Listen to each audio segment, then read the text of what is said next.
Ça suffit, cette vie d'invertébré. Voilà, j'ai t'en ai collé une. Ça m'a échappé. Ça me démangeait depuis des mois, j'ai assouvi une envie. Mais comment on fait pour vivre comme ça, hein? Dans ce loft où il n'y a même pas un mur contre lequel s'est tapé la tête. Non, ce n'est pas écrit dans les livres, non. Ces choses-là, on les sait. Tout le monde les sait. Mais toi, tais-toi, n'essaye même pas. Tort. Tu as tort sur toute la ligne, et même pas le courage de la mettre.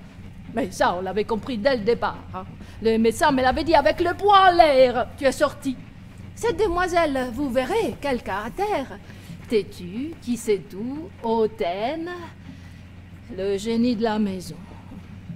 Et maintenant, oh, la Vierge est pleurée. Avec toi, on sacrifierait Iphigénie 3 fois par jour. Racine à côté, c'est de la rigolade. Et oui, au fond, ces torchons et autres objets pour le ménage, que nettoient-ils?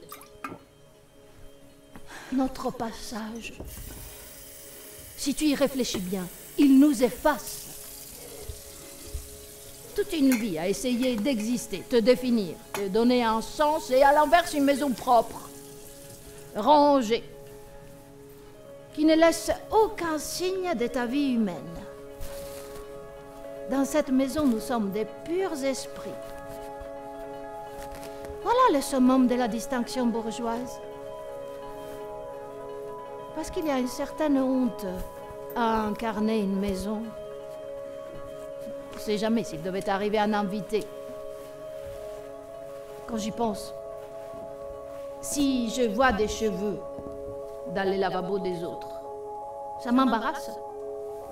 Je me dis que je n'aurais pas dû voir ces choses trop intimes. Elle volait à la rencontre d'une multitude de sœurs. Plus elle montait, plus elle devenait nombreuse dans le ciel blanc. Enfin, la cohorte, parlant au roi du ciel, qui les trouvant si gracieuses, décida de les rendre éternelles, les figeant dans des gouttelettes glacées. Il a débarqué à la maison, rue Pisacane, en uniforme, en faisant le salut fasciste, et en vous voyant comme le faisaient les fascistes, mon père, qui a dit non. Eh bien, parce qu'il n'était pas fasciste, mon père. Il ne pouvait pas les voir. Comment il aurait pu le dire oui à ces pauvres garçons? Et puis, cher petit poisson, il y a eu le troisième, Giovanni. C'était un de ces nouveaux hommes surgis juste après la guerre. Il était petit, gros et rouge, comme un jambon cru. Avec des cheveux, on aurait dit qu'il sortait du maquis. Et cette fois aussi, c'est mon père qui a dit non.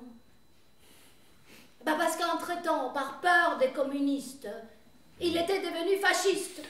Ou presque. Il est coutume de commencer son exposé par une petite blague ou une anecdote drôle. Hélas, je ne suis guère douée pour cela.